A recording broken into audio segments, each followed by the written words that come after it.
Hi, I'm Vince Molinari, and welcome to FinTech TV. We're broadcasting from the iconic New York Stock Exchange, and I'd like to welcome Lynnwood Woody Bibbens, who is the CEO, the dynamic founder of ReachTV. Long admirer of Lynnwood that I am personally. Delighted to have him on the show, share all of his entrepreneurial spirit, the prowess, how he's carved a pathway that's become ReachTV. Because I want to copy a lot of that. So good to have you, my friend. I am truly honored to have you with us today. Yeah, I'm excited. It's always nice. It's my first time being here. Oh my goodness. So makes it extra special. So it makes it amazing. I've been in NASDAQ, but I haven't been here. And this has been growing up in Jersey and looking at my front yard, looking over at the city. This is one of those dreams come true days. So well, I appreciate that. Amen. Well, not dissimilar. I'm on the other side of the water here, kid from Queens, New York, who only walked by this a million times, and to have the honor to sit as the most iconic stock exchange in the world, where dreams are made and fulfilled, and to be able to have these conversations. Exactly. It's a great blessing. So truly, and I am humbled to talk to you. I've stalked you on LinkedIn and social media for years, and watching your growth, and so as a fellow entrepreneur and journeyman, so pleased to see what you've done, and truly been an inspiration for me in the media side. I appreciate it. So, tell me how you did it. Give me the vision.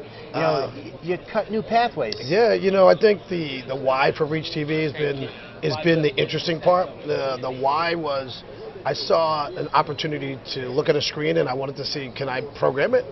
But then, I'm a research guy. You're an entrepreneur. You want to see what problem are you solving. And what I saw was that travel and tourism is a $10 trillion a year business globally. It's 10% of global GDP and 10% of all jobs. And then you break it down to U.S., it's $984 billion, basically same thing. About 10% of our GDP and 10% of all jobs is in travel and tourism. But no network was serving just that.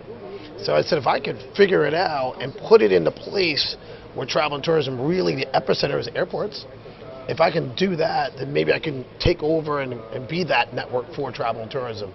And that's the mission we set out to accomplish. And 8 years later almost, we're really on track. We are by far the biggest in the space, and the only one that knows exactly where it is. Well, I was going to say, kudos. Not only accomplished it, but probably maybe exceeded some original expectation. Give me a little stats. I'm so blown away when I look at not only the audience, but no pun intended, the reach of ReachTV, and was it 90 airports in the United States? So it's kind of crazy. We're in 90 airports now, U.S. and Canada. Even more important, we serve 2,400 gates, 750 venues, and then we stream into over 500,000 hotel rooms. So I didn't know that. When you look at our, so that's 500,000 hotel rooms, probably 750,000 TVs inside those rooms. You look at where we are, I'm really, really proud of it. But even more, we have over 54 million viewers in the airport who are watching our network for over 68 minutes. I can say, am I allowed to say JetBlue terminal? I sit there and I'm one of those 54 million watching. And then we've figured out ways to make sure our density is in wherever you are. If you're in a lounge, we want to be there. If you're in a gate, we're there. If you're in a bar, we're there. If you're at a newsstand, we're there. So we really focus on it. But I will tell you, beyond we also get 64 minutes in the hotel rooms when people are watching our network. But I think the thing I'm most proud of is, on that side of it, is we don't even count people that aren't in front of our screens more than 2 minutes, less than 2 minutes. We don't even count that. So there's a bunch of people that see our network, but they're not sitting and engaging, so we don't count it. So we're very hypersensitive on making sure that we really serve the people that are engaged in our network. That's terrific. Talk to me a little bit about the content, and again, I don't know if you call them partners. You've got kind of the who's who on content side, advertisers. It's well done, sir. We've been very blessed on and worked really hard. In the beginning, when we first launched, we were really just short form. I got to give kudos to some of the people. One of my good friends, John Amato, believed in me early. He was running Hollywood Reporter and Billboard. They were one of my first content partners, and really helped us, because we couldn't have made and produced that type of content at that level of scale, we need it, and they were a big partner in the beginning. So I always remember those guys. There was a guy named Jerry Sibowitz from UTA. He brought me everywhere, and Jerry was an early believer and HMS hosts. So when we launched, they're the largest food and beverage operator, and Steve Johnson, their CEO, and their entire team, they took a gamble on us, and we launched in 3 airports, and then we scaled to 62 airports just with them. Wow. So. I have to give you a shout on that, and not to interrupt you and go into others. Your humility comes through so beautifully and genuinely, and no wonder where you have, I'll say, friends, believers, and the recognition that you can't get there without support, without community, without people who have your back and are going to support you. So congratulations. I'll take that. I mean, our team is amazing. It's not just me, obviously, but I'll even take that further with like our deal with the NFL. It was funny because NFL looked at it and said, I need that audience is our audience, and how do we serve them?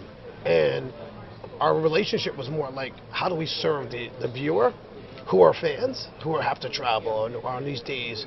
And we started off with all the national games in 21, and so we had 90 games, and then we still had playoffs and Super Bowl.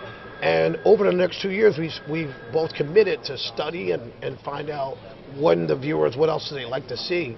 And last year we expanded it to every regular season game, pre-game shows.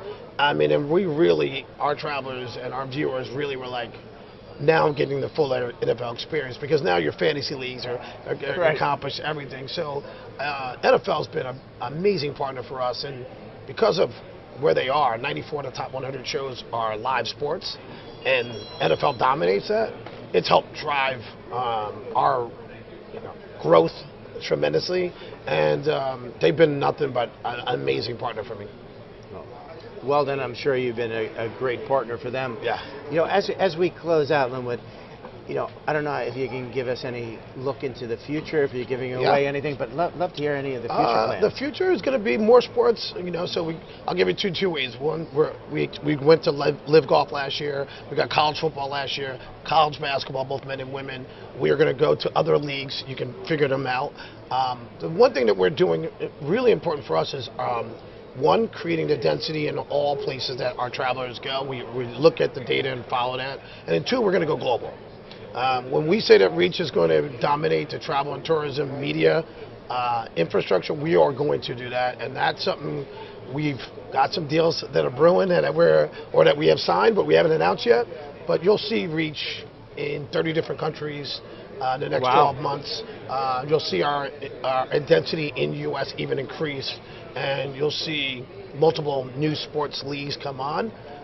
And I got to say one last thing is, the big 6 agencies, and 2 of them in particular, Danny Benowitz and PK Pilkowski from IPG have been a huge supporter. I got to talk about Talia Raviv from Publicis and Melissa Shapiro. Without them, I don't think Reach is able to go sign all the deals we were able to do. They've been a major, major supporter. So, I just always appreciate everybody that helped us along the journey, because we don't do this alone. Absolutely. Well, big shout outs to them, and thank you. Yeah. I know you kind of had some teases and cliffhangers in there about the next 30 countries, so have to invite you back. I'd love to break some of that news here on FinTech TV. Yeah. And look, this may be the beginning of many more episodes and conversations with you. We hope so. I mean, this is an amazing setting. It's a great way to let the public know what we're doing, and I'm excited about it. Likewise. So good to have you here, my friend. Thank you. I appreciate it. What a pleasure. Thank you for joining us today. Thank you.